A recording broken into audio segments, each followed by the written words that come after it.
Hey everyone, and welcome back to the NaNoWriMo YouTube channel. My name is Sierra, I'm a writer and an editor, and today I'm going to be sharing some of my favorite tips for getting out of writer's block. I'm sure you've heard a lot of tips before, but these ones are a little bit unconventional and what I personally use when I'm stuck.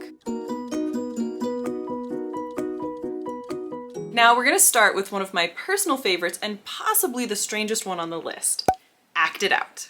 What inspired this tip was actually when I was a kid and I used to dress up all of the time. That got me thinking, well, maybe when I'm stuck with writing, I can actually go back to my storytelling roots when I was a kid, just playing dress up in my room, where I didn't even know what I was doing. I just kind of let the story unfold as I was physically living it. So when I say acting, I mean just going through the motions of a scene. Let's say you've been writing and you're just stuck in the scene and you're experiencing writer's block. Instead of just sitting staring into the void, which I do all the time, it's okay. Pick a character, say character C, and you're gonna sit there and pretend you're character C and think about what is it like being this character. Read their lines like you're having a conversation, imagine those other characters responding to them, and then just see what naturally flows. It often looks a lot like this.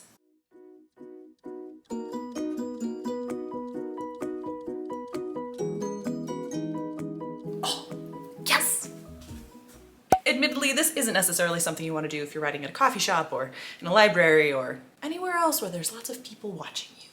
And I find that feeling the physicality of the scene and trying it for yourself can actually bring a lot of inspiration. And suddenly you're like, oh, this is what the character would do. It's like looking at a scene from a different perspective. You may see something that you didn't see on the written page. All right, my next tip I call emotional check-ins. Sometimes when I'm writing, I feel lost. With all the plot points and character arcs and descriptions, I sometimes feel overwhelmed by all of the details. And that overwhelm can then lead to writer's block. When this happens to me, I like to step away from the writing and focus on just one character and just do a deep dive into their emotional state. What's happened to them recently, how they're feeling, what they're anxious about, what they're worried about, what they're excited about, how their relationships have evolved with the other characters. And then I can also look ahead. So if I know what's going to be happening next down the road, I can kind of think about how is that going to affect this character. And by zeroing in on just one character and really doing a deep dive into their emotional state, that helps me recenter my mind and feel a little bit more grounded in the story. This is something I really enjoy doing. I think it's really fun to just pick a character and do a deep dive, and it's almost like you're getting to know a friend a little bit more. The more that you understand your characters on that emotional and psychological level,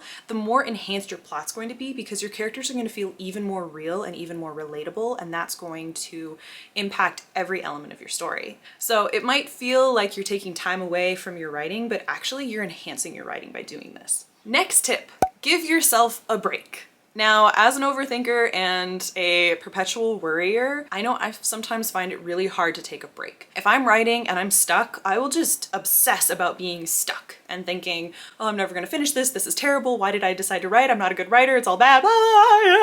And we don't want that. Give yourself permission to take a break, to relax, to rest, or to engage in an activity that you really love. Go outside, move your body, enjoy an art project, play with a pet, if you have one of those. Hang out with a friend, if you have one of those, or a family member. Don the feathers of a raven and take flight into the night. The main thing is pick something that's no pressure. By doing that, I actually open those doors for that inspiration and I start feeling those creative juices start flowing again.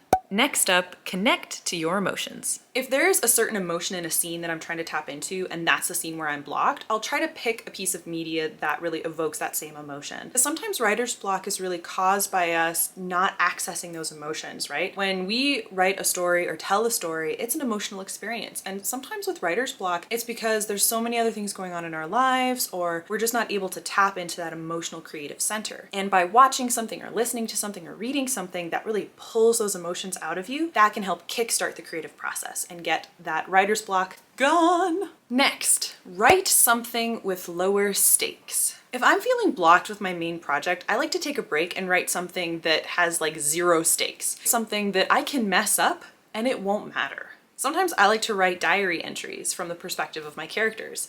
It helps me to get into their head, but also it's just really fun. Because sometimes when you're focused on, let's say, writing a novel, you want it to be really good, right? You feel like there's all of these things that you're supposed to do right. Make sure your dialogue's right, make sure your character arcs are right, make sure your plotting's right, make sure it's fast-paced enough, make sure it's interesting. And sometimes all of that pressure can feel very overwhelming. And so taking a break and writing something that doesn't matter, that's not part of this main writing project, can really help get rid of that overwhelm and just free you up to have fun. When I'm having fun, I tend to be my most creative because I'm relaxed, I'm at ease, I'm not worried about how good anything is, and I'm just basically word vomiting and having a good time. And that really puts me in a great mood to then move back to my writing project later when I'm in that more relaxed state. No matter what you do, just remember that writer's block is temporary. You know your story better than anyone, and you will find your way no matter how many blocks come up, because the story is yours and you know what you're doing. Even if it doesn't feel like you do at the time, you will always figure it out. Just trust yourself. Those are my personal tips for getting out of writer's block. I hope they were helpful. Let us know in the comments down below if you try out any of these tips, and also what you like to do when you're in writer's block. Maybe there's something fun and unconventional that you do that other people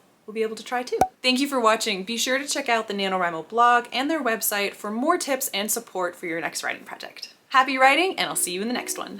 Bye!